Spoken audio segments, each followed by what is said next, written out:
Europe 1, 8h moins le quart, l'interview vérité. Thomas, vous recevez ce matin Alexandre Bompard. Il est depuis 2011 le patron de la FNAC. Alexandre Bompard qui connaît bien la maison puisqu'il a été le PDG d'Europe 1 de 2008 à 2010. Quel bonheur d'être là.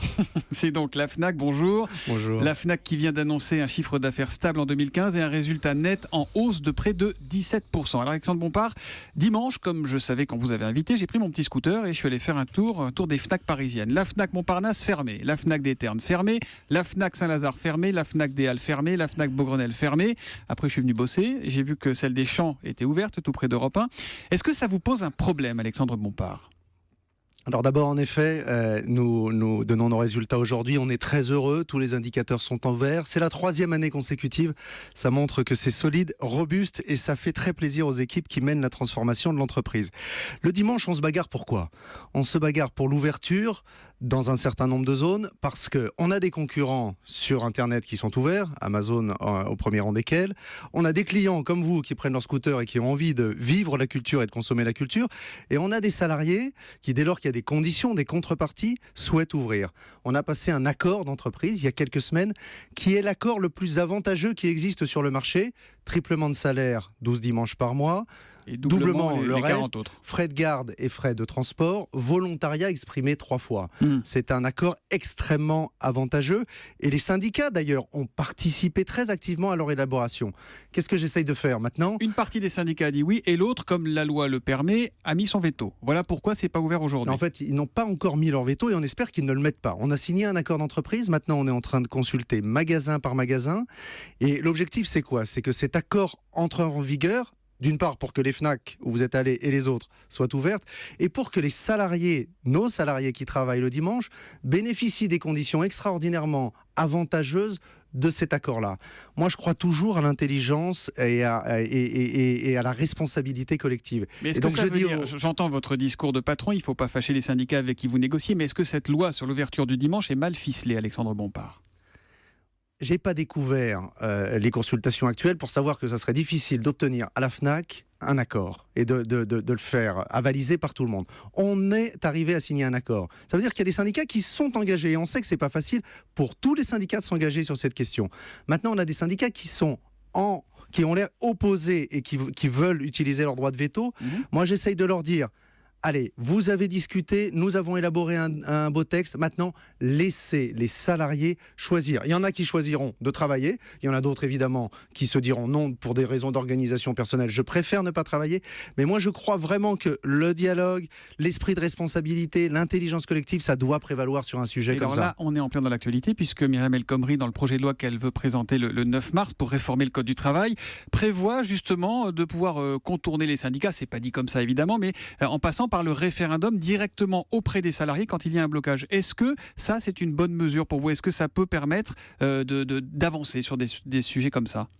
Un mot peut-être. Moi, je m'étais battu il y a un an et demi pour un schéma beaucoup plus simple. Je disais, les enseignes de biens culturels doivent pouvoir tout ouvrir le dimanche. On fixe dans la loi les contreparties et c'est les chefs d'entreprise qui décident ensuite. Ça aurait été un schéma extrêmement simple. Qui n'a pas été retenu. Ce schéma n'a pas été retenu, il y en a un autre. Dans cet autre schéma, en effet, il faut un accord d'entreprise. Le seul moyen, si jamais nous n'y arrivions pas, ça serait le référendum. C'est une issue à un blocage. Moi, je pense que le référendum d'entreprise, c'est pas la panacée. Mais c'est une bonne mesure ? C'est une arme supplémentaire pour les entreprises ? C'est une arme quand il y a un blocage. C'est une solution quand il y a un blocage. Ça présente des inconvénients. Donc vous, si ça bloquait, vous pourriez organiser dans vos magasins FNAC un référendum ? Si ça bloquait, et si le texte législatif passait, on pourrait interroger nos salariés et leur dire, voilà l'accord, il est très avantageux, il est sur la base du volontariat, vous êtes d'accord pour travailler ou non ? S'ils disent non, d'ailleurs, ce n'est absolument jamais un problème dans une entreprise comme la nôtre. Vous faites des contrats courts à d'autres types de salariés qui nous rejoignent le week-end. Et on en vient à la question de l'emploi. Est-ce que l'ouverture des magasins le dimanche, même au-delà de la FNAC, est-ce que sincèrement vous êtes un des patrons importants dans ce pays, est-ce que l'ouverture des magasins le dimanche créerait vraiment de l'emploi ? Nos concurrents sont ouverts 7 jours sur 7. 24 heures sur 24. Moi, mon principal concurrent, il s'appelle Amazon. Il a des moyens colossaux. Il est présent dans le monde entier et il est ouvert toute la semaine. Ça, j'entends le problème commercial, mais le problème de ce pays s'appelle le chômage. Est-ce que l'ouverture des magasins dimanche créerait de l'emploi ? C'est que depuis 8 ans, nous créons 8 fois moins d'emplois qu'en Allemagne. Et donc, il faut libérer toutes les énergies possibles. sortir des carcans qui sont les nôtres. Et le travail le dimanche en est un bon exemple. On voit bien aujourd'hui qu'il nous faut donner aux distributeurs la possibilité le dimanche d'accueillir les clients qui ont simplement envie de venir.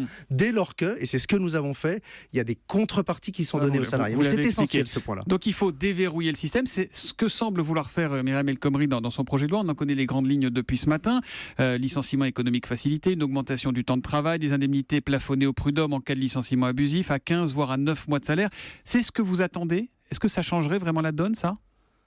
Ce qu'on attend aujourd'hui, parce qu'on n'a plus le temps d'attendre, justement, ce sont des réformes profondes. Là, il y a quand même des choses qui sont proposées. Vous trouvez ça plutôt positif, ce que vous avez entendu ce matin ? Il y a dans ce texte des choses très positives. Pourquoi ? Parce que ça prend en compte un certain nombre de réalités.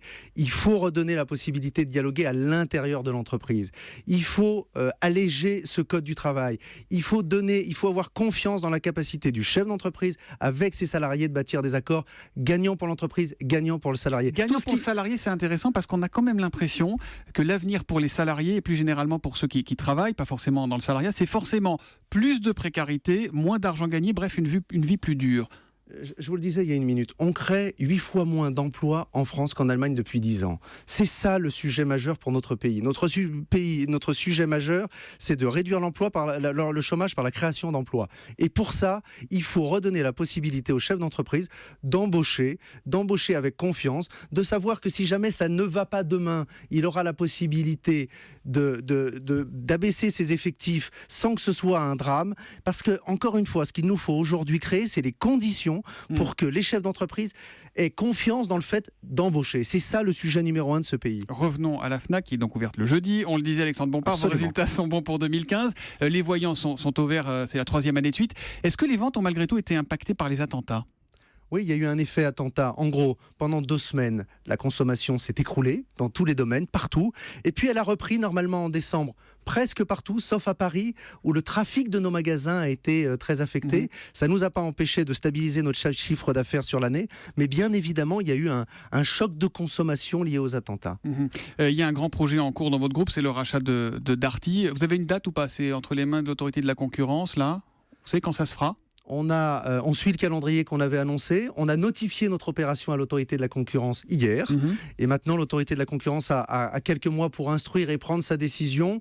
On espère pouvoir finaliser l'ensemble de cette opération qui est une opération formidable pour ces entreprises. On est en train de créer... On est en train de créer un leader européen et on espère pouvoir le créer autour de l'été. Vous allez vraiment garder les 2 marques, les 2 enseignes ? On va garder ces 2 marques parce que c'est 2 marques patrimoniales, c'est 2 marques chères au cœur des Français, mais on va démultiplier leur potentiel par ce rapprochement, par la création de ce nouvel ensemble. J'ai encore 2 petites questions et pas beaucoup de temps. Vous connaissez la radio. Vous avez été patron des sports de Canal+, Alexandre Bompard. On parle ce matin d'un rapprochement Canal+ Bein. Est-ce que c'est une bonne idée ? Est-ce que c'est inévitable ? Je n'en connais absolument pas les détails. Je connais bien la bataille des droits sportifs. Elle est toujours très rude. Un temps, c'était Canal+ Orange, avant Canal+ TPS, maintenant Canal+ Bein. Il y a en permanence dans ce secteur des oppositions frontales. Mourir, c'est ça Oui, mais il y a toujours un nouveau concurrent qui arrive. L'histoire montre qu'il y a toujours un concurrent qui arrive, qui est plus solide, et il y a une bataille qui s'ouvre. Donc, pas de commentaires sur cette opération même. Et pardon de finir par la question la plus importante. À la fin de l'année, vous avez publié un papier dithyrambique sur Roger Federer. C'était dans l'Obs. Ça vous vient d'où cette folie Federer ? Écoutez, elle est très ancienne, elle est très assise, elle est très installée, elle dure. Là, je suis comme vous très inquiet par cette arthroscopie au genou, mais je crois que nous pouvons avoir une belle année parce que nous avons un Federer éternel qui est au sommet de son art, toujours et encore. Bon, je n'ai rien à ajouter derrière ça, Alexandre Bompard, si ce n'est vous remercier d'être venu en direct sur Europe 1 ce matin. Bonne journée.